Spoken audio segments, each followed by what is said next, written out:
March is the single most underrated month on the gardening calendar.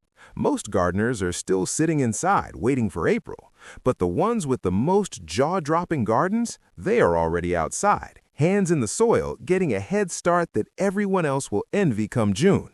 The secret is knowing exactly which plants to put in the ground right now. Plants that are tough enough to handle the cold, bounce back from a surprise frost, and then explode into color all season long without you having to fuss over them every single day.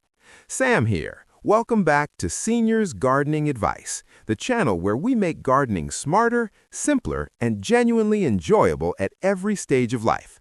If this is your first time visiting, please hit that subscribe button right now and ring the bell so you never miss a new video. And if you find this useful today, a quick thumbs up goes a long way in helping other gardeners just like you find this channel. Drop a comment below and tell us, what are you planting this March? We read every single one. Now, let us get into it. Here are 7 of the hardiest, most rewarding perennials you can plant this month, starting from number 7 and counting all the way down to number 1, the absolute best of the bunch. Hardy perennial number 7. Edible perennials: asparagus, rhubarb, chives, sorrel, and rosemary. Most people separate the food garden from the flower garden, but there is no rule that says you have to. Edible perennials are one of the smartest investments any gardener can make because you plant them once and they reward you for years, sometimes for decades. Asparagus is the king of this group. It takes about 3 years to fully establish, but once it does, a well-maintained asparagus bed can produce for up to 20 years or more. March is the ideal time to plant bare root crowns before the soil gets warm. Plant them in a sunny bed with well-draining soil about 12 to 18 inches apart and resist the urge to harvest in the first year so the roots can build up strength. Rhubarb is another March champion. It actually prefers the cold to get started and will push up those bright red stalks with very little encouragement. Chives are nearly impossible to kill and will self-seed freely if you let them flower. Sorrel offers a sharp, lemony taste and grows back reliably each spring.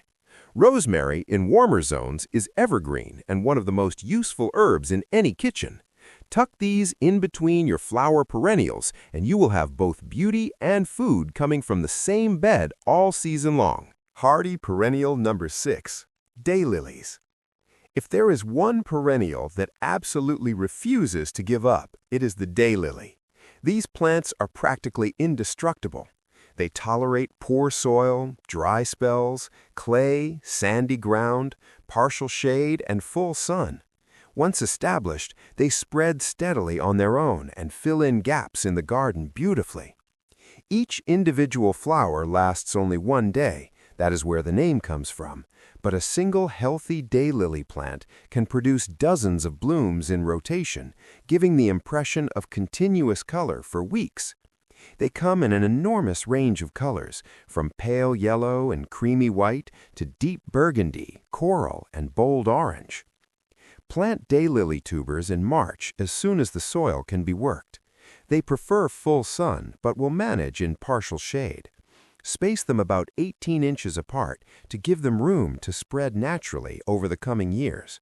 Very little dividing or fertilizing is needed. They are among the most adaptable flowering perennials available, which is why experienced gardeners rely on them so heavily for filling large spaces with consistent, dependable color. Hardy perennial number 5. Sedum, Stonecrop. Sedum is the perennial for gardeners who want beauty without the babysitting. This is a succulent, which means it stores water in its thick, fleshy leaves and stems, making it extraordinarily drought-tolerant once it is in the ground. There are 2 main groups of sedum worth knowing. Low-growing sedums, sometimes called stonecrops, spread slowly across the soil surface and make excellent ground cover, especially in rocky areas or along garden borders. Tall sedums, particularly the well-known Autumn Joy variety, grow upright to about 18 to 24 inches and produce wide, flat flower heads that start out pale green in late summer, turn a rich, dusty pink, then deepen to a copper bronze by autumn. March is a great time to divide and replant established sedum clumps or to plant new plugs purchased from a garden center. They thrive in full sun and genuinely do better in lean, poor soil than in rich, heavily fertilized beds. Too much nitrogen causes them to get leggy and flop over. Keep it simple: minimal water, minimal feeding, maximum reward. Sedum also attracts butterflies in large numbers during the late summer and fall bloom period, which is an added bonus for any pollinator-friendly garden. Hardy perennial number 4, Bellis, English daisy. Bellis, known commonly as the English daisy, is one of the most cheerful and cold-hardy plants you can add to a spring garden. Unlike many perennials that need warmth to get going, Bellis actively thrives in cool weather and can handle temperatures that would damage more tender plants. These compact little plants produce a seemingly endless supply of small, rounded, pom-pom-like flowers in shades of white, pink, and deep red. They grow close to the ground, typically only 4 to 8 inches tall, which makes them perfect for border edges, container arrangements, and underplanting taller perennials. One of the most useful qualities of Bellis is that it can be started in a cold frame in early March and then transplanted outdoors even while temperatures are still unpredictable. It bridges the gap between the earliest spring bulbs and the main summer perennials, keeping the garden colorful during what can otherwise be a rather bare transitional period. Bellis does prefer full sun to partial shade and appreciates moderately rich, moist soil. It will often self-seed modestly, meaning you may find little clusters of new plants popping up in unexpected spots around the garden from year to year, a pleasant surprise rather than an invasive problem. Hardy perennial number 3, Salvia. Salvia is one of those plants that earns its place in the garden over and over again, season after season. It is a member of the mint family, and like most members of that family, it is robust, aromatic, and nearly effortless to grow once established. The name salvia comes from the Latin word meaning to heal or to save, which reflects the long history this plant has as both a culinary herb and a medicinal plant. Garden salvia varieties, however, are primarily grown for their spectacular flower spikes, which rise up in shades of vivid violet blue, rich purple, clear red, and soft lavender.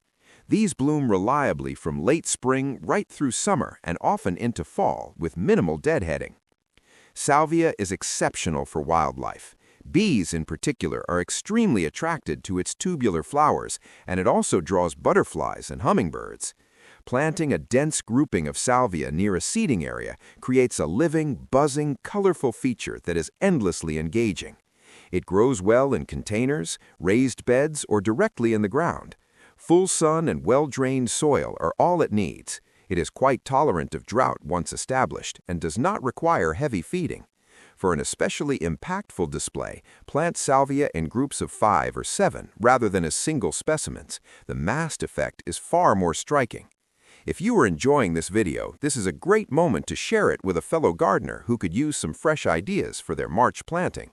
Sharing the channel helps the whole community grow. Hardy perennial number 2, Black-eyed Susans. Black-eyed Susans are native to North America, and that native status is part of what makes them so incredibly reliable and low maintenance in a wide range of climates and conditions. They've been growing wild across meadows, roadsides, and prairies for centuries, and that built-in toughness carries right into the garden. The flowers are classic and bold, bright golden yellow petals surrounding a raised dark brown center cone. They bloom from midsummer into fall, providing rich color at exactly the time when many other early season perennials have finished their display. The blooms are also excellent for cutting and bringing indoors. Black-eyed Susans grow best in full sun and well-draining soil, though they are surprisingly forgiving of poor or dry conditions once established. They spread gradually over time, both by self-seeding and by expanding clumps, which means a single plant purchased today could become a generous colony within 3 to 4 years. They're also one of the single best plants for supporting pollinators. Studies of native plant gardens consistently show black-eyed Susans ranking among the top plants for bee diversity, attracting both honeybees and dozens of native bee species throughout the bloom period. Plant them in March as plugs or divisions, and they'll settle in quickly before the heat arrives. Pair them with Salvia for a purple and gold combination that is one of the most visually satisfying in the entire garden. Hardy perennial number 1, Coneflower or Echinacea. And at number 1, the absolute standout perennial for March planting, Coneflower, known botanically as Echinacea. Coneflower earns the top spot for several reasons. First, it is genuinely one of the toughest perennials that exists. It handles drought, poor soil, summer heat, late spring cold snaps, and neglect with equal indifference. Once it is in the ground and established, it largely takes care of itself. Second, the bloom period is extraordinary. Coneflowers begin blooming in early to mid-summer and continue for many weeks, with each flower lasting far longer than most perennials. The large, daisy-like blooms have reflexed petals surrounding a prominent spiky central cone, a distinctive look that adds strong structure to any planting. The original wild Echinacea is the familiar purple-pink, but modern breeding has expanded the color range dramatically. You can now find coneflowers in warm orange, yellow, white, deep red, coral, and even two-toned varieties. This means coneflower can anchor nearly any color scheme you want to create. Third, and this is the quality that sets it apart from almost everything else on this list, coneflower is an ecological powerhouse. During bloom, it attracts an extraordinary range of pollinators, including bumblebees, native bees, and butterflies.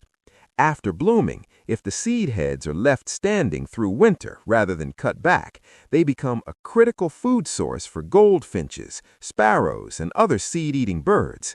Leaving the seed heads also allows the plant to self-seed naturally, gradually expanding your colony without any effort on your part. Echinacea also has a well-documented history of use in traditional medicine, particularly for immune support, which gives it cultural significance beyond the garden. Today, it remains one of the best-selling herbal supplements globally, a fact that speaks to how deeply rooted this plant is in human history. Plant coneflowers in full sun in March, spacing them 18 to 24 inches apart. They prefer well-drained soil and do not need to be fertilized. Again, rich soil can actually make them leggy and less floriferous. Water them in after planting, and then largely leave them alone. Within 1 season, they will be established. Within 2 seasons, they will be thriving. Within 3, they will be spreading into a stunning self-sustaining mass of color. So there you have it, 7 hardy perennials that make March the most exciting month in the garden calendar. From edible favorites like asparagus and rosemary to the wildlife magnet power of coneflowers, every single one of these plants gives back far more than it demands. The smartest move any gardener can make right now is to get a variety of these into the ground this month so that blooms stagger from spring all the way into late fall. Mix heights, mix colors, mix bloom times, and the garden will take care of itself in a way that feels almost magical. Sam here for Seniors Gardening Advice. If this video helped you, please give it a like, share it with someone whose garden could use a boost, and subscribe if you have not already. Leave a comment below telling us which of these 7 is your absolute favorite to grow. We'll see you in the next one.